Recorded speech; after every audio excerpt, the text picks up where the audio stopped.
Muy buenas tardes, hermanos. Preparemos nuestros corazones para alabar a Dios esta tarde abriendo nuestros himnarios en el himno número 157. ¿Has hallado en Cristo? Dice primera de Juan 1:7. La sangre de Jesucristo, su Hijo, nos limpia de todo pecado. ¿Has hallado en Cristo plena salvación por la sangre que Cristo vertió? Toda mancha lava de tu corazón. Eres limpio en la sangre eficaz. Eres limpio.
luz te guiará.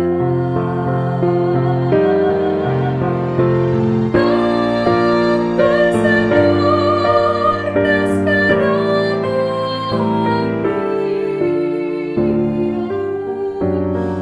vez.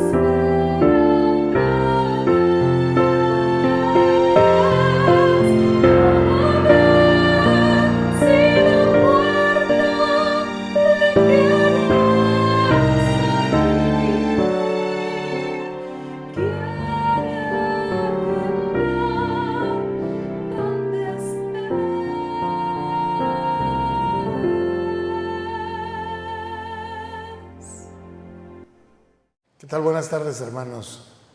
Hoy vamos a revisar una de las profecías de Ezequiel, un mensaje que Dios dio a Ezequiel para un pueblo que recientemente había sido llevado cautivo hasta Babilonia. Ezequiel fue un joven casi de la edad de Daniel, y en las primeras deportaciones, porque hubo 3 acarreos de gente desde Jerusalén hasta Babilonia, Nabucodonosor, que primero era el jefe militar del pueblo caldeo, se llevó de inicio a la gente importante, se llevó al rey, a los hijos del rey, se llevó a las personas ricas y famosas de Israel, a los jóvenes más distinguidos, a los más estudiosos, para enriquecer la capital de los caldeos, Babilonia. De hecho, no solo se los llevó a la ciudad de Babilonia, sino que los llevó a vivir en palacio junto con él.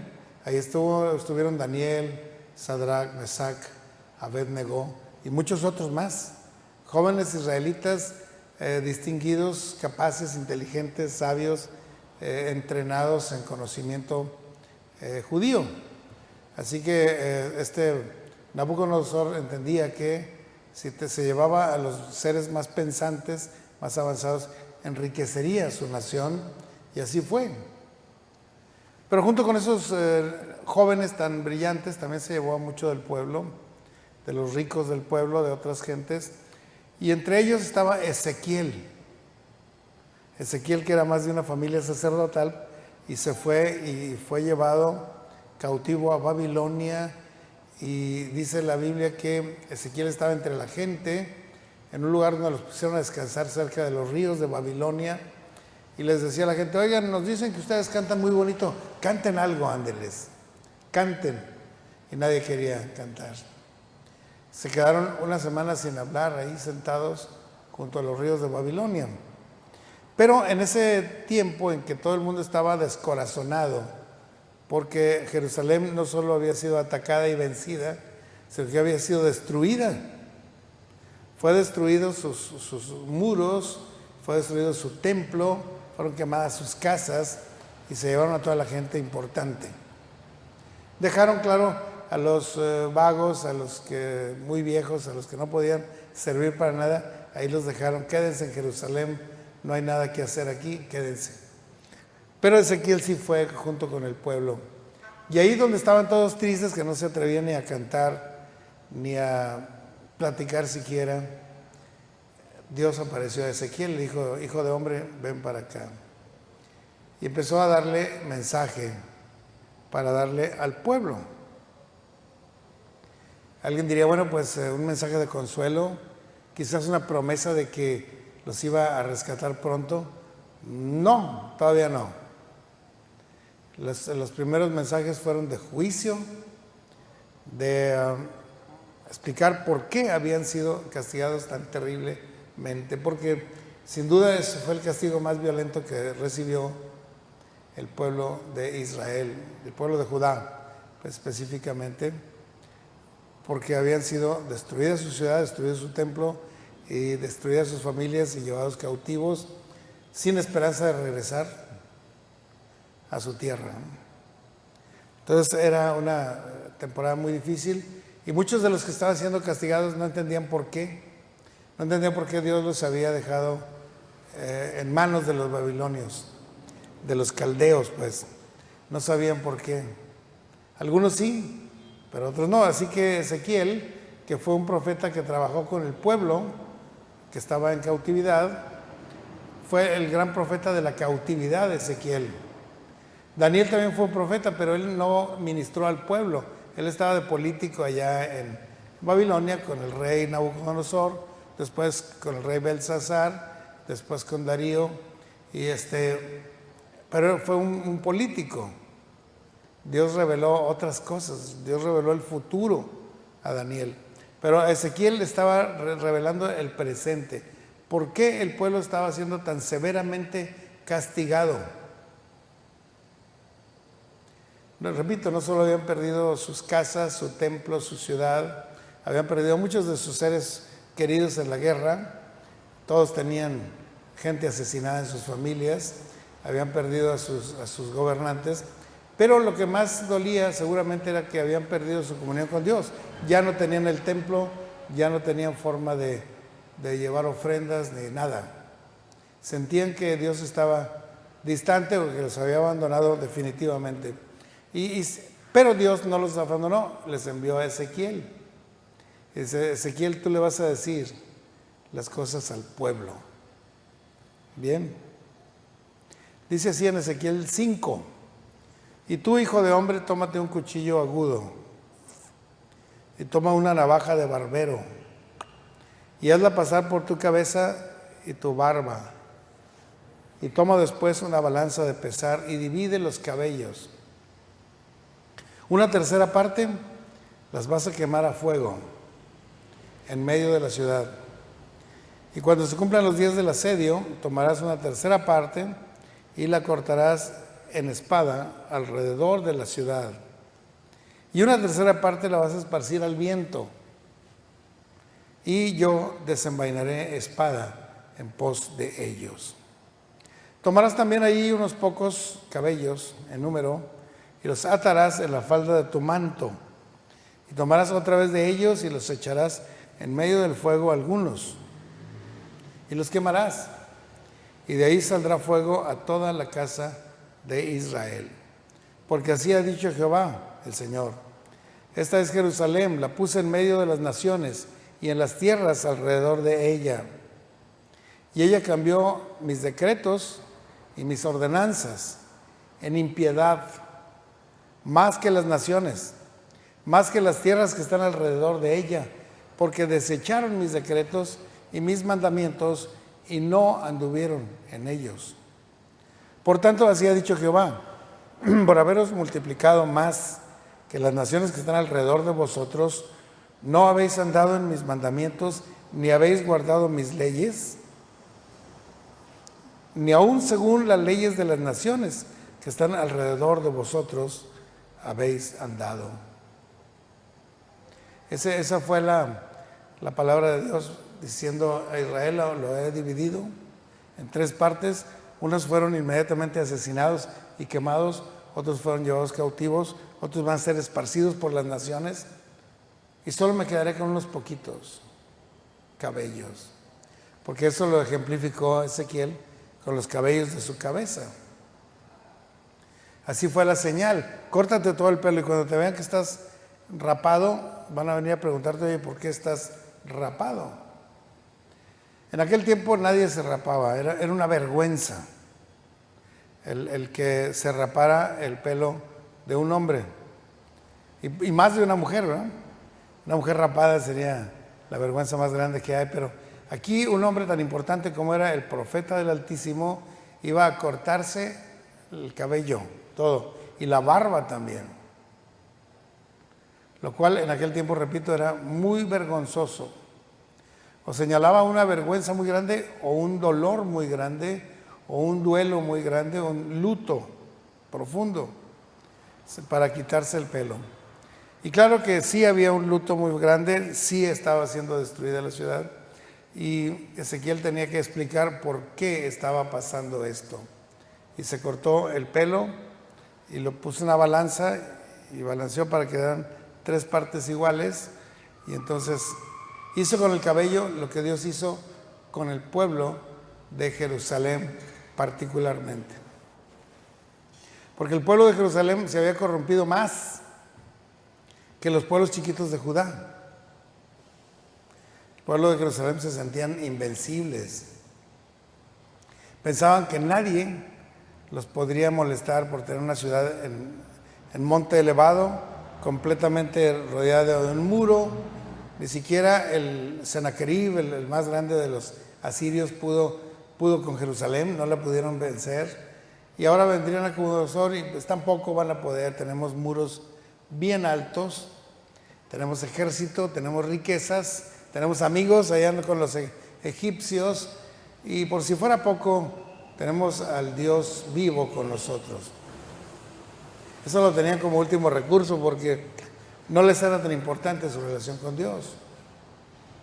Y ahorita vamos a ver por qué es evidente que no les era tan importante su comunión con Dios.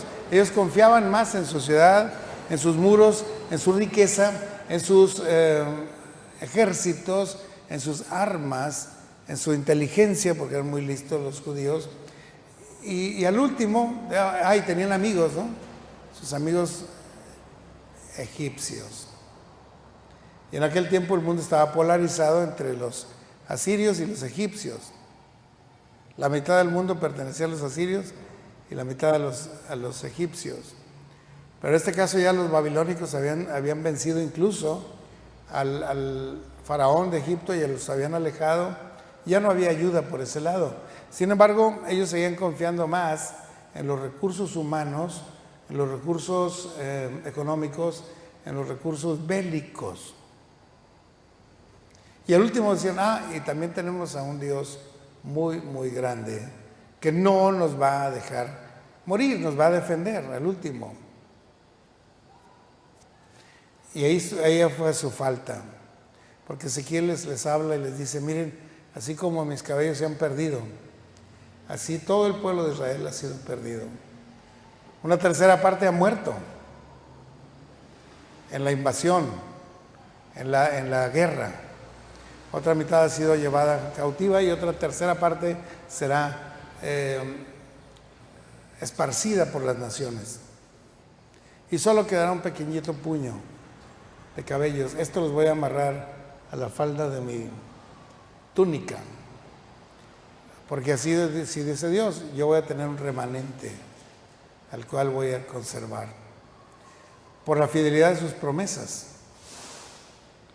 Pero el hecho de tener como defensa al Señor, como última defensa, como último recurso, es porque en su vida, en su quehacer, en su forma de vivir, también tenían los mandamientos de Dios como lo último a obedecer. Primero luchaban por su conveniencia política, por su conveniencia económica, por su conveniencia social, por su conveniencia familiar. Ellos estaban obedeciendo sus intereses, estaban obedeciendo sus deseos carnales y estaban haciendo injusticia. Hacían injusticia con las familias débiles, con las familias pobres, hacían injusticia con los necesitados, con los migrantes.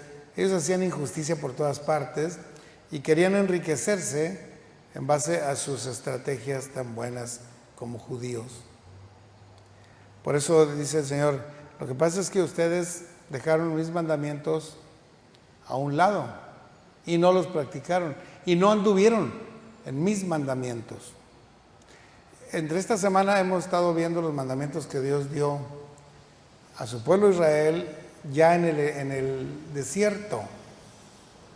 Si se acuerdan, Israel salió de Egipto por la mano poderosa de Dios, cruzó el Mar Rojo y fue liberada del ejército egipcio y de Faraón, y caminaron algunas semanas y llegaron a el monte Sinaí.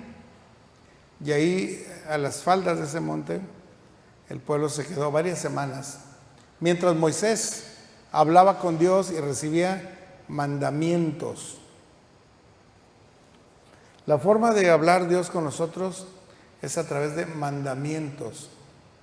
Porque Él puede hablar otras cosas, podría contarnos cómo es el cielo, cómo son las estrellas, qué hay, si hay otras civilizaciones por allá en el otro lado de la galaxia, si otros mundos se han portado igual de mal, si ha tenido que destruir otros mundos. Habría mucho que platicar con Dios. Pero el Señor no había perdido tiempo en estas pláticas, o en esas fantasías, o en esas historias, sino que el Señor fue directo a dar mandamiento. Así como le ordenó a Moisés, ve y libera a mi pueblo para que me sirva, no platicó mucho con Moisés, le dijo, ve y trae a tu pueblo. Y lo que Dios habló con Faraón a través de Moisés, pero fue, deja ir a mi pueblo para que me sirva. No era una otra conversación, son mandamientos. Y Dios da mandamiento cuando alguien necesita ser dirigido, necesita ser guiado, necesita ser prosperado, necesita ser rescatado, necesita ser superado, necesita ser santificado. Todo lo que necesitamos nosotros, el Señor lo provee. Y lo provee mediante mandamientos. Es interesante que así es el Señor, ¿no? Y si no se han dado cuenta, vayamos a Génesis 1. ¿Y qué dice el Señor a la creación? Puro mandamiento, sea la luz, y fue la luz. Y se separa la seca y el mar, y se crean los mares y la tierra seca, y se creó la tierra seca. Y haya sol y estrellas, y se fueron los soles y estrellas. Y haya árboles y den fruto, y fueron fruto. Fueron mandamientos. El Señor dio mandamientos al cosmos, y dio mandamientos a la tierra, y dio mandamientos al mar, y dio mandamientos al cielo. Y todos obedecieron los mandamientos, y por eso hay una creación tan hermosa. Porque Dios es un Dios que manda. Y no solo manda y ya, ¿no? Manda y da el poder para que se haga. De tal manera que los árboles no tienen ningún problema para crecer, echar hojas y echar frutos, porque Dios les da el mandamiento. Y los animales no tienen ningún problema en reproducirse y tener muchos animalitos chiquitos, y al rato llenar las campiñas de ovejas, porque Dios da mandamiento de que tengan ovejitas. El problema en el ser humano es que nosotros recibimos mandamientos de Dios, y ahí sí no obedecemos igual. No anduvimos conforme a los mandamientos de Dios.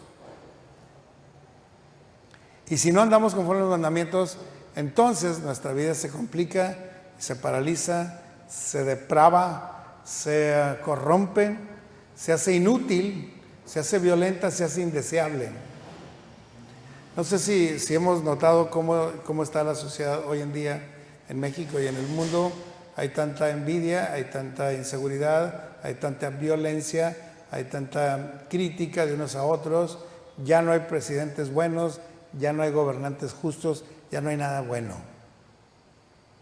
Es más, el esfuerzo más grande que la ciencia ha hecho es crear una vacuna. Se creó una vacuna en menos de un año y la gente cree que no sirve. ¿Por qué cree que no sirve? Porque su confianza está deteriorada. Los hombres no confían en las mujeres no confían en los hombres. Los hijos no confían en sus padres, los padres no saben dando a los hijos. Se ha ido desbaratando el tejido social, y la naturaleza del hombre se corrompió mucho, en gran manera. Y digo, ¿por qué será así? ¿Por qué seremos tan perversos? ¿Por qué los animales obedecen y nosotros no? Bueno, porque no tomamos en serio los mandamientos del Señor. El Señor da mandamientos, y los mandamientos son para nuestro bien, para nuestro crecimiento, para nuestra prosperidad, para que seamos realmente felices, para que seamos realmente efectivos como hijos de Dios. Ese es el secreto. Entonces Dios manda a Ezequiel y le dice, ve, diles por qué hice eso. Córtate el cabello y divídelo en 3 partes y haz esto para que vean que eso mismo hice yo con mi pueblo Israel. ¿Que me da tristeza hacerlo? Sí. ¿Que me da pena hacerlo? Sí. ¿Que me da dolor? Sí. Pero lo hice porque mi pueblo no ha andado en mis mandamientos. Yo escogí a un pueblo para que hiciera mi voluntad, para que hiciera mis mandamientos, para que fuera un ejemplo a las naciones, un ejemplo de paz, de gozo, de alegría, de prosperidad, de todo lo bueno. Para eso los escogí a ustedes, para darles una tierra que fluye leche y miel, y para que hubiera un reino de justicia, para que hubiera amor los unos para con los otros, para que se cuidaran siempre. Pero los mandamientos que les di no los obedecieron. Siguieron más los consejos de otras personas y los deseos de su propio corazón. Y se convierte en un pueblo egoísta, rebelde. Es más, si fueron tan perversos que no solo cumplieron con mi ley de amor, ni siquiera podían cumplir las leyes de los pueblos que estaban alrededor. Porque las leyes de los pueblos alrededor sí las cumplían sus pueblos. Las leyes de los amonitas las cumplían, las leyes de los árabes las cumplían, las leyes de otros pueblos se cumplían, las leyes de los egipcios se cumplían, las leyes de Media y de Persia que no pueden ser quebrantadas se cumplían, la gente las cumplía. El único desobediente en este rumbo y en este mundo era el pueblo de Dios. Qué tremendo, ¿no? Que seamos hallados los más desobedientes de todos los pueblos. Y esa desobediencia no nos dio libertad, no nos dio felicidad, nos dio tragedia, muerte, destrucción y todo lo perverso que hay como consecuencia de la desobediencia. Cuando estaba pequeño me regalaron una Biblia que se llamó la Biblia en cuadros para niños. Era una Biblia que era más ancha que alta. Estaba más chaparrita, pero bien ancha. Y se abría y quedaba una historia aquí y una historia acá. Y en cada historia había un dibujo alusivo a la historia. Yo leí ese libro como unas 600 veces, por decir un número, muchas veces. Yo lo veía y lo abría y me iba viendo unas. Y conforme aprendí a leer, porque aprendí a leer ya hasta los 6 años, como todos los niños de México, me gozaba de ir entendiendo las palabras que venían en la narración. Así que el primer libro que yo leí fue la Biblia. Quizás el libro de primer año que nos obligaban a leer, pero la Biblia para mí era interesante, muy interesante. Y esa Biblia en cuadros para niños que editó y que sigue editando la Casa Bautista de Publicaciones es teológicamente muy sana. Habla de la creación y cómo Dios dio mandamientos y cómo la gente empezó a desobedecer y a blasfemar contra Dios y cómo Dios envió el diluvio y cómo Noé sí obedeció. Noé y sus hijos obedecieron y fueron salvos de esa generación. Y así va narrando toda la historia, cómo el hombre tiende a la desobediencia. No solamente tu hijo tiende a la desobediencia, si te quieres quejar de él, todos nosotros tendemos a la desobediencia. Y siendo cristianos o siendo de un pueblo evangélico, a veces no solo no cumplimos los mandamientos del Señor, sino que ni siquiera podemos cumplir los reglamentos de la escuela o las leyes de tributación o las leyes de tránsito o las leyes sanitarias para no ir a lugares concurridos y cosas así. Y mientras más desobediencia cometemos, más tragedia, más muerte, más enfermedad, más pobreza, más destrucción social ocurre. Porque las leyes de Dios son vida y son dulces a mi paladar. Así que yo agradecí mucho a mis padres haberme regalado esa Biblia en cuadros para niños, que terminó deshojándose totalmente, y un día compramos otra. Y me dio mucho gusto. Hoy sigo recibiendo Biblias. Todavía hace poco me regalaron la Biblia MacArthur y lo agradezco mucho. Quisiera que no se acaben sus hojas nunca jamás. Nunca jamás. Bueno, se pueden acabar las hojas, pero la palabra de Dios, los mandamientos de Dios no se acaban, sino que el Señor sigue dando mandamiento. Y cuando vamos nosotros a cumplir la gran comisión como iglesia, es que vamos a tener discípulos en todas las naciones, los vamos a bautizar en nombre del Padre, del Hijo y del Espíritu Santo, y luego les vamos a enseñar que guarden todas las cosas que yo les he mandado. Así dice el Señor. Más claro no puede ser. Que guarden todos mis mandamientos, que no son gravosos, que son hermosos y que son poderosos, porque cada vez que obedecemos un mandamiento del Señor, el Señor nos fortalece en carácter y nos fortalece en espíritu. De tal manera que un hombre obediente a la palabra de Dios es un hombre poderoso.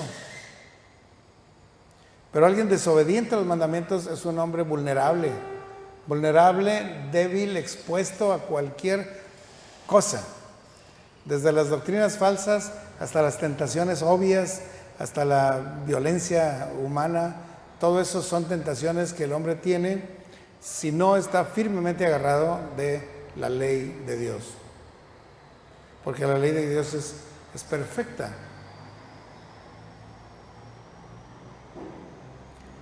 El Señor, sin embargo, dice: yo he guardado un pequeño remanente.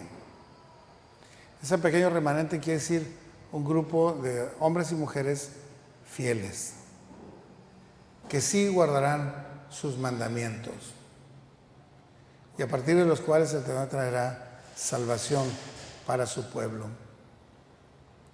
Estábamos comentando con el liderazgo de la iglesia cómo hace un año, 4 meses, asistíamos todos, teníamos todos los departamentos, estábamos en el templo y éramos muchos, se llenaba este santuario y teníamos cultos de oración, teníamos veladas de oración, teníamos muchas cosas, reuniones departamentales.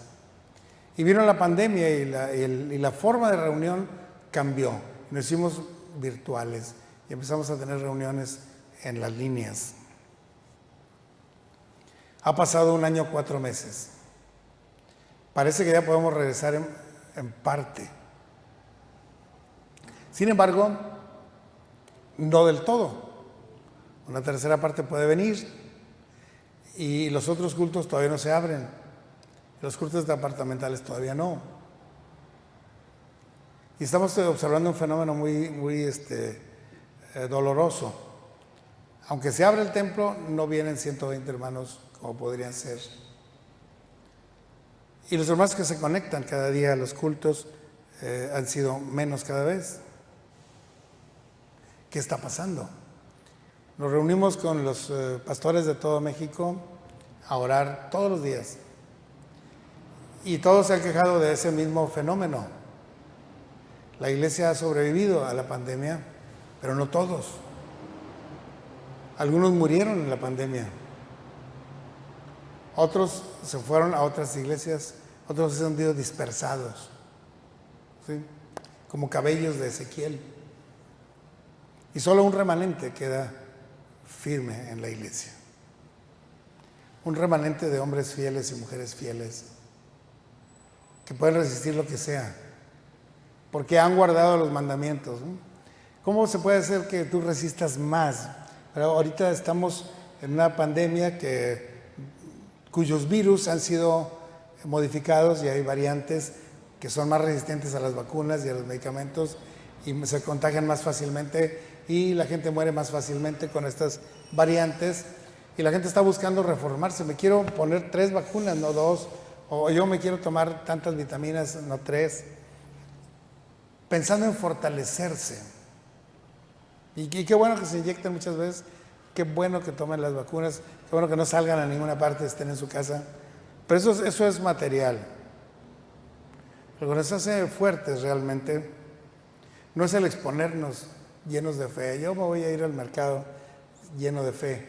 No, lo que nos fortalece en todos sentidos es la obediencia a los mandamientos del Señor. Eso sí nos fortalece por todas partes. Así ni seríamos quemados, ni seríamos muertos a espada, ni seríamos dispersados por todo el mundo, ni seríamos nada de eso, porque el poder de Dios está con nosotros. La obediencia a los mandamientos nos fortalece desde el espíritu hasta los cabellos, que es lo más fácil de cortar y tirar, ¿no?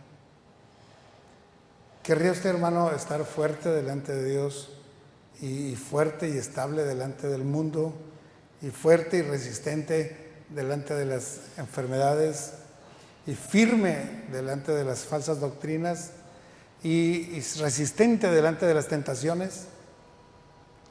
Guarde los mandamientos del Señor. ¿Pero cuáles mandamientos? Mateo 5 al 7.